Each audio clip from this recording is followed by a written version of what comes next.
సైనికులు త్యాగాలను ఎప్పటికీ స్మరించుకోవాలని, వారి సేవలను మనసులో ఉంచుకోవాలని జిల్లా కలెక్టర్ మొజమిల్ ఖాన్ తెలిపారు. శుక్రవారం స్థానిక ఫ్రీడమ్ పార్క్ లో చేపట్టిన కార్గిల్ విజయ్ దివాస్ లో కలెక్టర్ పాల్గొని అమరవీరులకు ఘనంగా నివాళులర్పించారు. ఈ సందర్భంగా కలెక్టర్ మాట్లాడుతూ, మనం ప్రశాంతంగా ఉండి అభివృద్ధి పథంలో వెళ్తున్నామంటే సరిహద్దులో మన హద్దుల్ని కాపాడే సైనికుల వల్లేనని ఆయన తెలిపారు. కుటుంబాలకు దూరంగా మన కోసం హద్దుల్లో చలికి ఎండకి లెక్క చేయక కాపల కాస్తున్న సైనికుల త్యాగాలు వెలకట్టలేవన్నారు.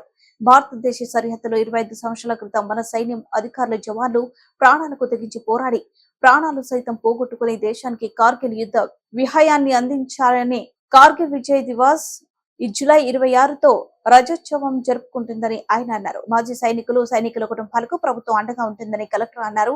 ఈ కార్యక్రమంలో నగర మేయర్ పునుకలు నీరజ, జిల్లా సైనిక సంక్షేమ అధికారి Chandrashekar, NCC lieutenant colonel Naveen Yadav, స్థానిక కార్పొరేటర్ పగడాల శ్రీవిద్య, జిల్లా మాజీ సైనికుల అసోసియేషన్ అధ్యక్షులు Subedar, major Mahaboob Subhani, general secretary P Krishnamurthy, vice president A Suresh Babu, wing commander Surendra, అధికారులు తదితరులు పాల్గొన్నారు. ఇటువంటి సందర్భాలు వచ్చినప్పుడు ప్రతిసారి మనసులో కొన్ని ఆలోచనలు వస్తాయి.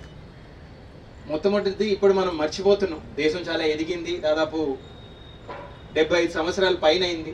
మనం అంత ఘనంగా ఈ పార్క్ లాంటివి కూడా కట్టుకొని ఒక 2-3 సంవత్సరాల ముందు 75 సంవత్సరాలు మన దేశ ఇండిపెండెన్స్ ని మనం సెలబ్రేట్ చేసుకున్నాం. కానీ ఆ ఇండిపెండెన్స్ ఏ సందర్భంలో వచ్చింది అనేది కొన్నిసార్లు మనం మర్చిపోతుంటాం. 1977లో చాలా మందికి ఈ విషయాలు తెలియవండి. ఒక కీలకమైన నిర్ణయం, మన ఆర్మీలో ఉన్న భారతీయులందరూ ఆ సమయానికి మేము బ్రిటిష్ వాళ్ళతో ఉండము, మేము మా దేశాన్ని తెచ్చుకుంటాము అని బలపరచడం వల్లనే ఒక కీలకమైన నిర్ణయం స్వాతంత్రం 1947లో తెచ్చుకుందాం అనేది నిర్ణయించడం జరిగింది. ఆర్మీ మనతో ఆ సమయంలో కూడా లేకపోతే స్వతంత్రం అనేది ఇంకొక 10-15 సంవత్సరాలు దూరం అయ్యేది. మొదటిది, చాలా మంది వయసు తక్కువ ఉన్న వాళ్ళు ఉన్నారు కాబట్టి ఆలోచించండి ఒకసారి. మనం ఇంత ప్రశాంతంగా ఉన్నాం ఈరోజు కాబట్టి ఆ రోజు మర్చిపోతున్నాం. 1947లో పార్టీషన్ అయింది. చుట్టూరున్న దేశాలన్నీ మన పైన దృష్టి దాకే. ఒక వీక్ కంట్రీ వస్తుంది, ఆ వీక్ కంట్రీతో మనం ఆడుకోవచ్చు అనేది. మన ఆర్మీ ఇంకా పూర్తిగా మనం సృష్టించుకోలే, వెపన్స్ అంతా ఆధునికంగా ఉండలే. ఉన్నది ఒకటే, మన జవాన్. వాళ్ళ క్వాలిటీ అద్భుతంగా ఉండింది, వాళ్ళొక్కరు మనల్ని కాపాడారు.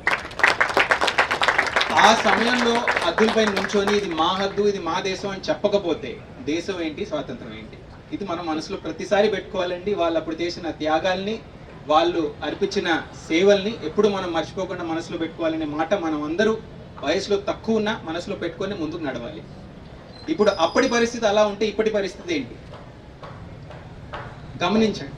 ఇంత ప్రగతి చెందే దేశంలో ఉన్నాం, అతి ఎక్కువగా ఉన్న జనాభా ఉన్న దేశంలో ఉన్నాం, ఇంత డెవలప్మెంట్ చూస్తున్నాం. కానీ డెవలప్మెంట్ ఎక్కడి నుంచి వస్తుందండి? మన హద్దులు మనకు తెలియకపోతే, హద్దుల్ని మనం కాపాడే వాళ్ళు లేకపోతే, ఈ వీరులు వెళ్ళి అక్కడ సేవ చేయకపోతే లోపలేమవుతుంది గమనించారండి ఎప్పుడన్నా? హద్దులుంటేనే లోపల ప్రగతి. హద్దుల పైన వీరులు నుంచున్నారు, ఎండలో నుంచున్నారు, చలిలో నుంచున్నారు, మంచులో నుంచున్నారు కాబట్టే లోపల మనం ఇంత ప్రశాంతంగా మన ఇంట్లో మనం పడుకోగలుగుతున్నాం. ఇది కూడా మనం దృష్టిలో ప్రతిసారి పెట్టుకోవాలండి. ఇటువంటి సందర్భాలు వచ్చినప్పుడు మనసులో ఇంకా సంకల్పం చేసుకొని గుర్తుపెట్టుకోవాలి, మన కోసం వాళ్ళు అక్కడ ఉన్నారనేది ఎప్పుడు మర్చిపోకూడదండి. ఇప్పుడు ఇదంతా అయిన తర్వాత మనం చేయాల్సింది ఏంటి? మొన్న కూడా ఒక సందర్భంలో మన దేశ ముఖ్యులు